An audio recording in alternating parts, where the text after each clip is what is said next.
Hi ಎಲ್ರಿಗೂ ನಮಸ್ಕಾರ. Welcome to Shrinita YouTube channel. ಇವತ್ತು ಅವಕಾಡೋ ಚಪಾತಿ ಹಾಗೆ ಪನ್ನೀರ್ ಬುಜ್ಜಿ ಹೇಗೆ ಮಾಡೋದು ಅಂತ ತೋರಿಸ್ತಿದ್ದೀನಿ.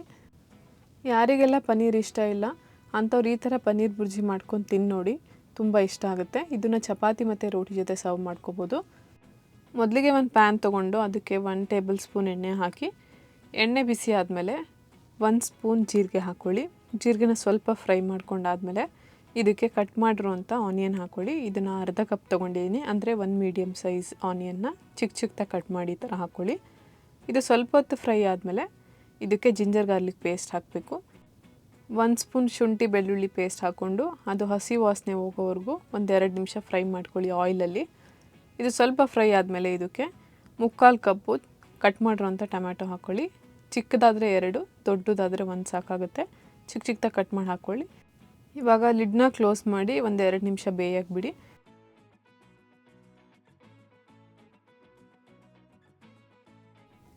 ಇವಾಗ ರುಚಿಗೆ ಬೇಕಾಗಿರೋಂಥ ಉಪ್ಪು ಹಾಕಿ, ಹಾಗೆ ಎಲ್ಲ ಸ್ಪೈಸಸ್ನ ಹಾಕಿ ಫ್ರೈ ಮಾಡ್ಕೋಬೇಕಾಗತ್ತೆ.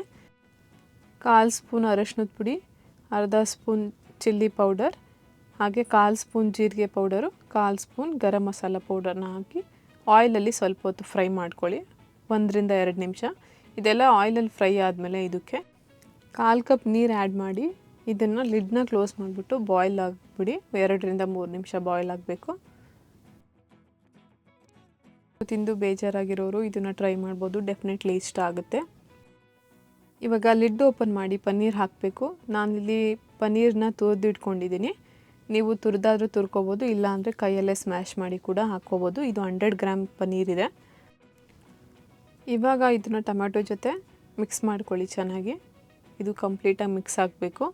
ಅಲ್ಲಿವರೆಗೂ ಮಿಕ್ಸ್ ಮಾಡಿಕೊಂಡು ಮತ್ತೆ ಲಿಡ್ನ ಕ್ಲೋಸ್ ಮಾಡಿ 1-2-3 ನಿಮಿಷ ಇದನ್ನು ಚೆನ್ನಾಗಿ ಬಾಯ್ಲ್ ಮಾಡ್ಕೋಬೇಕು. ಹೀಗೆ ಸರ್ವ್ ಮಾಡಿಕೊಂಡ್ರೆ ಅದು ಪನ್ನೀರ್ ಇನ್ನೂ ಬಾಯ್ಲ್ ಆಗಿರಲ್ಲ, ತಿನ್ನೋಕೆ ಅಷ್ಟು ಚೆನ್ನಾಗಿರೋದಿಲ್ಲ.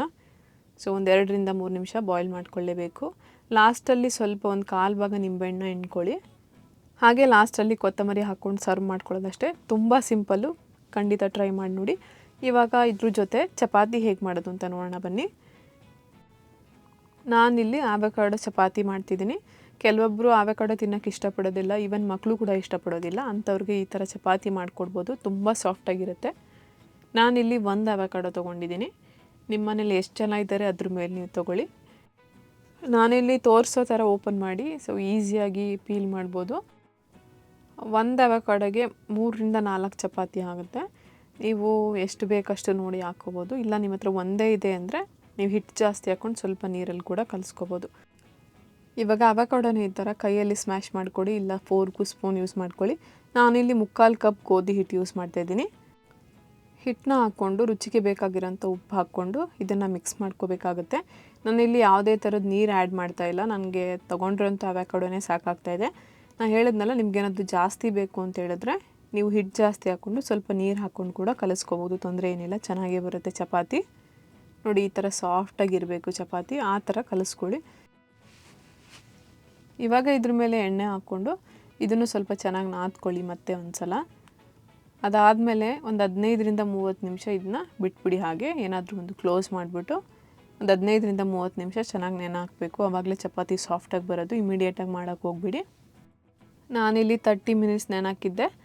ಇವಾಗ ನಿಮಗೆ ಬೇಕಾಗಿರೋಂಥ ಸೈಜಲ್ಲಿ ಉಂಡೆ ಮಾಡಿಕೊಂಡು ಚಪಾತಿ ಲಟ್ಟಿಸ್ಕೋಬೇಕಾಗುತ್ತೆ.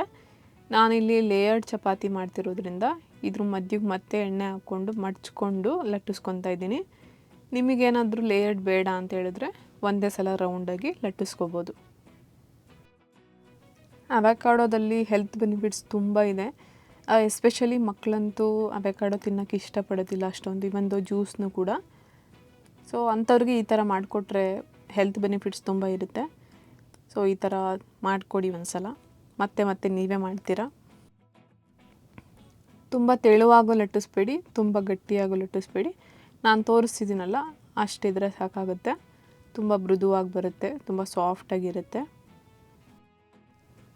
ಇವಾಗ ಲಟ್ಟಿಸಿದ್ದಾಗಿದೆ, ಇದನ್ನ ಇವಾಗ ಬೇಯಿಸ್ಕೋಬೇಕು. ಬೇಯಿಸ್ಕೊಳ್ಳೋಕ್ಕೆ ಒಂದು ಹಂಚಿಟ್ಕೊಳ್ಳಿ. ನಾನಿಲ್ಲಿ ಕಬ್ಬಿಣದ ಹಂಚು ತೊಗೊಂಡಿದ್ದೀನಿ. ಇದಕ್ಕೆ ಸ್ವಲ್ಪ ಆಯಿಲ್ನ ಹಾಕ್ಕೊಳ್ಳಿ. ಆಯಿಲ್ನ ಹಾಕ್ಕೊಂಡು ಚಪಾತಿನ ಅದ್ರ ಮೇಲೆ ಹಾಕಿ ಮೀಡಿಯಮ್ ಫ್ಲೇಮಲ್ಲಿ ಇಟ್ಕೊಂಡು ಇದನ್ನು ಬೇಯಿಸ್ಕೋಬೇಕಾಗುತ್ತೆ. ಈ ಥರ ಗುಳ್ಳೆ ಬರಬೇಕಾದ್ರೆ ಇದ್ರ ಮೇಲೆ ಸ್ವಲ್ಪ ಆಯಿಲ್ನ ಹಾಕಿ ನೀವು ತುಪ್ಪ ಕೂಡ ಯೂಸ್ ಮಾಡ್ಬೋದು. ತುಪ್ಪ ಆದರೂ ಹಾಕಿ, ಆಯಿಲ್ ಆದರೂ ಹಾಕಿ ಈ ಥರ ಎರಡೂ ಕಡೆ ಬೇಯಿಸ್ಕೊತಾ ಇರಿ, ಎರಡೂ ಕಡೆ ತಿರುಗಿಸ್ತಾನೇ ಇರಿ. ಈ ಚಪಾತಿ ಯಾವ ಪಲ್ಯಕ್ಕೆ ಬೇಕಾದರೂ ಸೆಟ್ ಆಗುತ್ತೆ, ಬರೀ ಪನ್ನೀರ್ ಬುರ್ಜಿ ಅಂತಲ್ಲ. ನೀವು ಟೊಮೊಟೊ ಪಲ್ಯ, ತರಕಾರಿ ಪಲ್ಯ ಯಾವುದಕ್ಕೆ ಬೇಕಾದರೂ, ಬರೀ ಚಟ್ನಿಗೆ ಬೇಕಾದರೂ ತಿನ್ಬೋದು, ಇಲ್ಲ ಉಪ್ಪಿನಕಾಯಲ್ಲಿ ಬೇಕಾದರೂ ತಿನ್ಬೋದು. ತುಂಬ ಟೇಸ್ಟಿಯಾಗಿರುತ್ತೆ. ಆ್ಯಂಡ್ ಅವಕಾಡೋ ಚಪಾತಿ ಅಂತಲೇ ಅನಿಸೋದಿಲ್ಲ, ನಿಮಗೆ ಅದು ಟೇಸ್ಟೇ ಸಿಗೋದಿಲ್ಲ, ಅಷ್ಟು ಚೆನ್ನಾಗಿರುತ್ತೆ. ಸೊ ನೋಡಿದ್ರಲ್ಲ ಎಷ್ಟು ಈಸಿಯಾಗಿ ಸ್ಮೂತಾಗಿ ಚಪಾತಿ ಹಾಗೆ ರುಚಿಯಾಗಿರುವಂಥ ಪನ್ನೀರ್ ಬುರ್ಜಿ ಮಾಡೋದು ಅಂತ. ಸೊ ಡೆಫಿನೆಟ್ಲಿ ನೀವು ಒಂದ್ಸಲ ಟ್ರೈ ಮಾಡಿ, ಹೇಗಿತ್ತು ಅಂತ ಕಮೆಂಟ್ ಸೆಕ್ಷನಲ್ಲಿ ತಿಳಿಸಿ. ಈ ವಿಡಿಯೋ ಏನಾದರೂ ಇಷ್ಟ ಆಗಿದ್ದರೆ ಲೈಕ್ ಮಾಡಿ, ನಿಮ್ಮ ಫ್ರೆಂಡ್ಸು ಫ್ಯಾಮಿಲಿ ಜೊತೆ ಶೇರ್ ಮಾಡಿ. ಹಾಗೆ ಇನ್ನೂ ಸಬ್ಸ್ಕ್ರೈಬ್ ಮಾಡ್ಕೊಂಡಿಲ್ಲ ಅಂದರೆ ಸಬ್ಸ್ಕ್ರೈಬ್ ಮಾಡ್ಕೊಳ್ಳಿ. Thank you for watching.